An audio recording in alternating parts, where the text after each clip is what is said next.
Pemirsa, ambruknya bangunan Pondok Pesantren Al-Qozi ini menjadi sorotan banyak pihak. Bagaimana bangunan untuk pendidikan yang seharusnya aman justru jadi malapetaka buat para santri.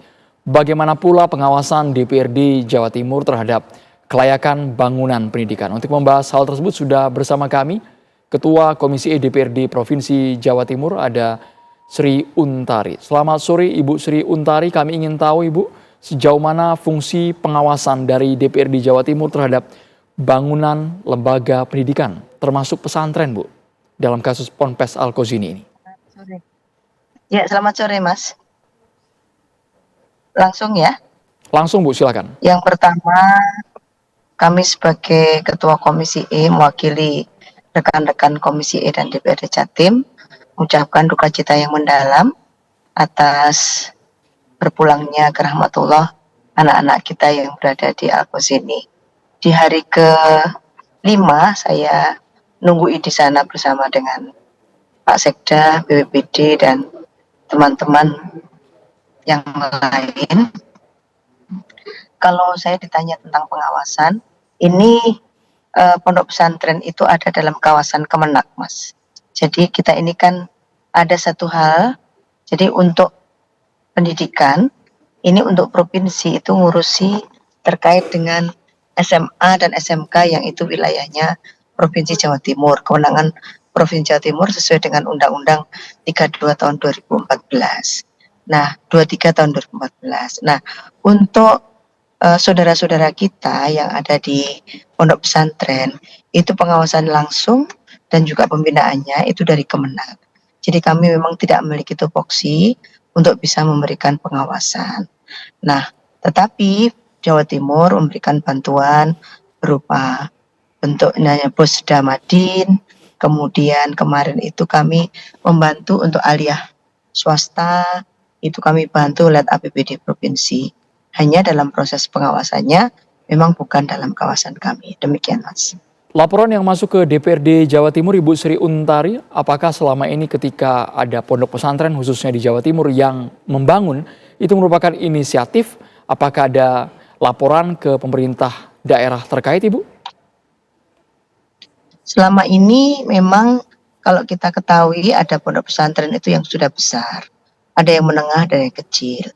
Melalui DPRD Provinsi Jawa Timur, kita punya pokok-pokok pikiran tuh seringkali kami juga ikut menghibahkan kepada pondok-pondok pesantren ini dimanapun tempatnya berada, karena memang Jawa Timur ini basisnya adalah basis Nahdlatul Ulama, sehingga selama ini memang kami tidak pernah menerima laporan-laporan terkait dengan pembangunan pondok pesantren, karena komisi ini kan bukan ngawasi fisiknya pondok pesantren, tapi kami ini ngawasi langsung tidak, karena tidak ada tupoksinya, tetapi kalau berkaitan dengan kurikulum, berkaitan dengan hal-hal yang berkaitan dengan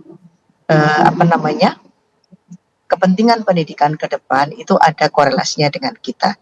Tapi selama saya jadi Ketua Komisi E tahun ini, kami belum pernah melakukan rapat kerja dengan rekan-rekan di pondok pesantren, secara khusus belum. Tapi kalau misalkan ada audiensi, waktu itu terkait dengan Posda Madin dan bos-bos yang lain itu ada, tapi tidak terkait dengan Sarpras, karena memang di Komisi E tidak secara khusus tidak mengurusi itu. Hanya kalau untuk SMA dan SMK kami yang ngurus, sampai yang negeri itu kami ngurus sampai di sana, negeri dan swasta.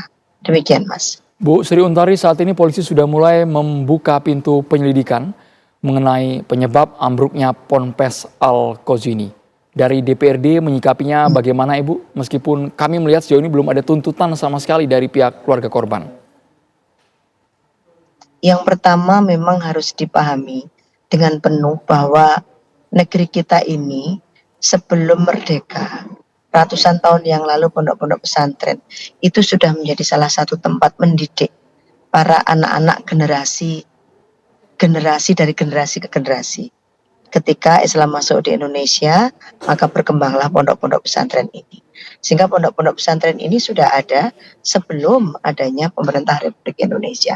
Maka yang pertama harus dijaga adalah kita harus patut memberikan penghargaan dan apresiasi yang kuat kepada Bapak Ibu pengasuh pondok pesantren ini, karena beliaulah anak-anak kita itu bisa belajar huruf, Walaupun huruf yang dipelajari waktu itu ya huruf Arab dan huruf Jawa.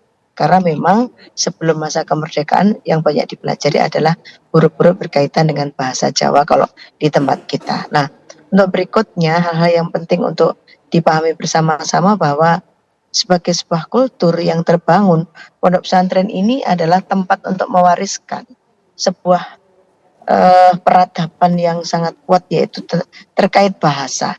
Sampai hari ini di pondok-pondok pesantren masih diajarkan bagaimana level bahasa berbahasa Jawa. Mulai dari bahasa Tengahan sampai bahasa Kromo Inggil. Itu masih diajarkan dan itu tidak diajarkan di tempat yang lain. Maka bagi saya kita harus berhati-hati, harus betul-betul mengingat sebuah historicalnya, mengingat bagaimana peran sertanya yang besar dan yang lain-lain dalam hal untuk melihat dari sisi hukumnya. Kalau misalkan pemerintah daerah maupun melalui kepolisian daerah akan melakukan pemeriksaan, saya kira juga harus juga memahami bagaimana psikologi dan juga bagaimana historisnya pondok pesantren ini, supaya nanti menjadi bijak di dalam memahami ini. Bu Sri Demikian, Untari, Mas. kami yakin sekali bahwa pondok pesantren melahirkan generasi insan yang berakhlak mulia tapi juga berprestasi secara intelektual. Tapi melihat kasus Ponpes Al-Kozini yang mengejutkan, menggemparkan publik, menurut Ibu Sri Untari sendiri, apakah perlu langkah konkret untuk menemukan adanya unsur mungkin Bu kelalaian di sini? Menurut saya telaahnya harus teliti dan cermat. Teliti dan cermat artinya harus dengan menggali berbagai informasi dan berbagai hal tentang bagaimana historicalnya. Karena ini beda dengan bangunan, misalkan membangun kantor, membangun kemudian gedung SD, beda banget.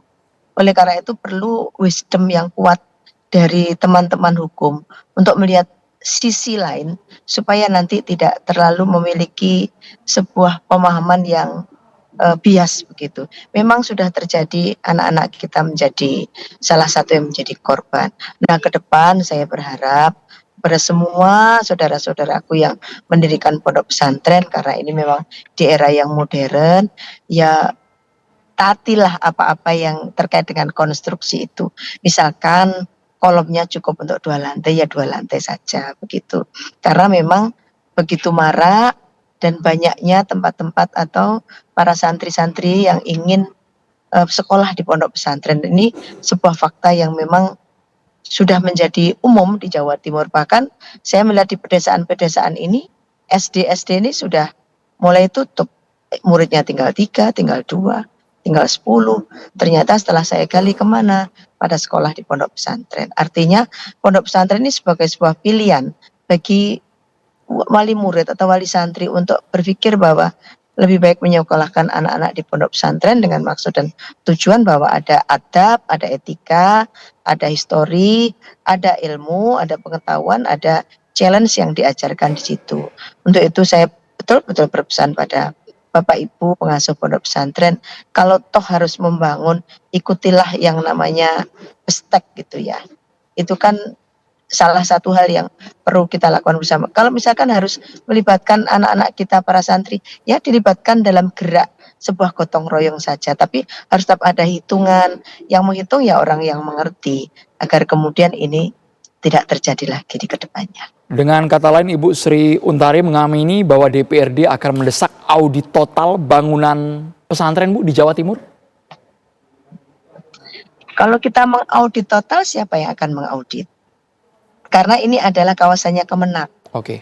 Jadi sebaiknya kalau menurut saya teman-teman DPR RI yang di Komisi 8 itu yang bisa koordinasi dengan Kemenak.